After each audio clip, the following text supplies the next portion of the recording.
black man from the hood. Most of the guys I came up with are either dead or in jail. I live in the penthouse of my building, above the lawyers and doctors trying to get into my club.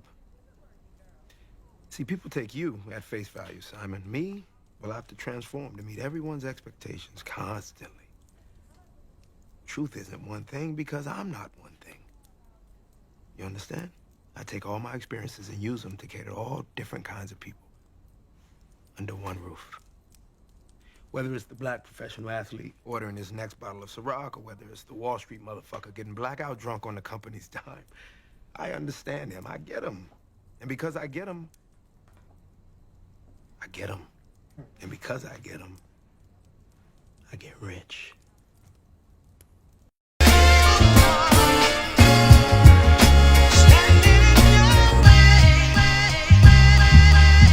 Now I will never be your hater, I'm your biggest fan. I hope it falls into place just how you planned it.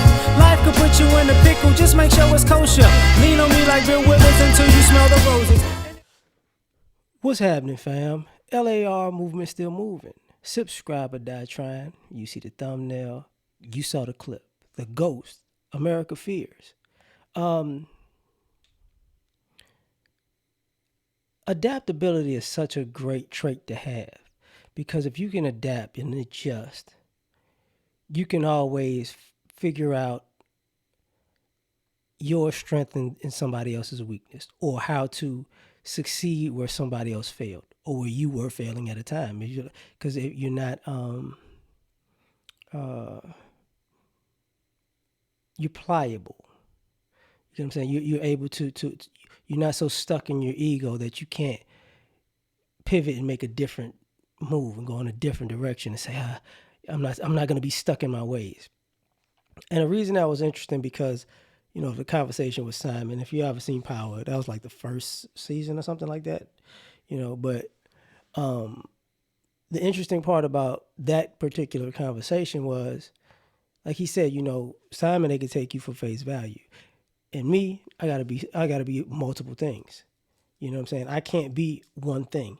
And if you've ever watched any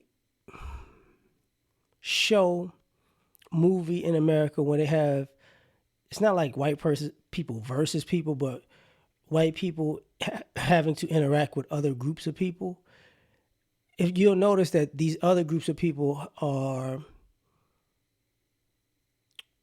less rigid because they've had to adapt. If you're dealing with somebody from a foreign country, they know multiple languages, you don't. If you're dealing with somebody from a rougher environment than you, they've dealt with the gamut of people from the bottom to the top. You've probably dealt with the middle and the top. You know what I'm saying? So you don't get everybody. You don't get where everybody's coming from. They've been with people who are aggressive and with people that are passive. You might have been in a more passive society or environment. So, what you're talking is theory. What they're talking is reality, right? Kind of like there was a thing where, it was an old military thing where there were certain soldiers who didn't like leaders who came from West Point, because West Point told them a lot of things to do. West Point was for the intellectuals of war and the science of war. And then when they got to war and they gave instructions, the soldiers were like, oh no, you're not finna get me killed. It's like, what? No, you have to follow my order the way you do. Da, da, da, da. And it's like, no, that don't work. That worked in the book on West Point. That don't work in real life over here. This is not a game where everybody plugs and plays to your standard of fantasy of what the world is. We're not all pawns in your little game. And, for some people, they couldn't adjust to that, which becomes a problem, And you see this in America, in American society, where the hypocrisy comes where, let's just say, I don't want the government in my business. I don't want the government funding my business and opportunities, but then turn around and the government is funding it. The government gives you contracts. The government gives you subsidies. The government gives you kickbacks. The government gives you, PPP loans and all kinds of other stuff, right? And you just, I don't believe in big government. It's like, are you sure?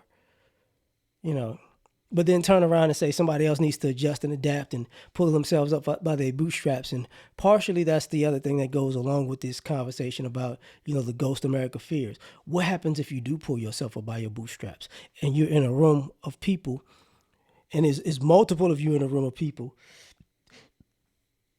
who didn't pull themselves up by their bootstraps, but they believed it? They'll feel some type of way. They'll get a little insecure, a little nervous, because now, wait a minute, these people have to be way smarter than we give them credit for. I was talking to, I wasn't talking, I'm sorry. I was listening to a clip, I think it was Van Jones, and he was talking about the genius of Jay-Z or whatever. And they were in some law meeting, and Jay-Z just sat back. Jay-Z sat back, and then he asked a question about mentorship instead of programs. And he was like, and Van Jones was like, my whole 20 years in law, we never even thought about that. And this rapper comes through, and then he was like, that's what makes me go, a person has to be a genius on multiple levels, because he asked a question that nobody in the room, even the people who dealt in law, ever thought to ask. And they never even thought about their perspective, because they were given a box, and that's all they thinking. And they were given a perspective from, their, let's just say, law-abiding mind that was trained, not anything outside of that. And then I got to take it further, where I forget if it was Judge Joe Brown or Judge Mathis. I think it was Judge Joe Brown on YouTube talking about how he was either talking to or dating a white woman, and she told him something to the effect of, when I see you in a room with these guys, even if you make less money than these guys, women will be more attracted to you, because they know everything you had to do to get here compared to what they had to do to get here. Yeah, you already know that. She already knows that he's far better of a man than these guys. Because of the whole adversity of the color thing, right? Which goes back to that argument that we had back in the day when Black Panther came out. Who was the better man, T'Challa or Killmonger? My assessment was T'Challa was the better king, but he wasn't the better man, because he didn't have to go through what Killmonger went through to get where he was. You get what I'm saying? So T'Challa didn't know that type of thinking and that through adversity like that. That wasn't his thing. In the movie, at least, right? So America fears that. Like,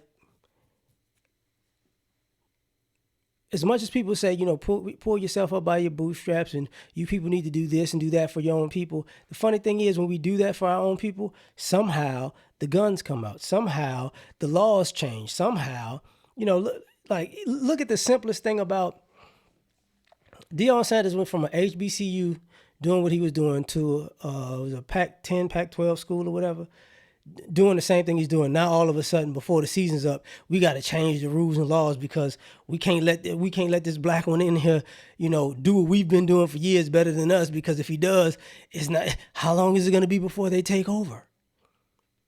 And that's a constant fear of America. The blacks are going to take over. It's funny how we're such a bad, degenerate population of people who can't never get it right for some odd reason, but at the same time, we're always prime suspect number one to take over the country. Not the model minority, not Asians, not Hispanics, not Muslims or Arabs, whatever you want to call them. Not anybody else in this country is like people they're going to take it over. No, it's just us. And the reason it's just us is because too many people like ghosts exist in America, whether they're legal or illegal. They're predominantly legal, though. You get what I'm saying? They're predominantly legal, which is the bigger issue. So, and our history says it's the bigger issue because, I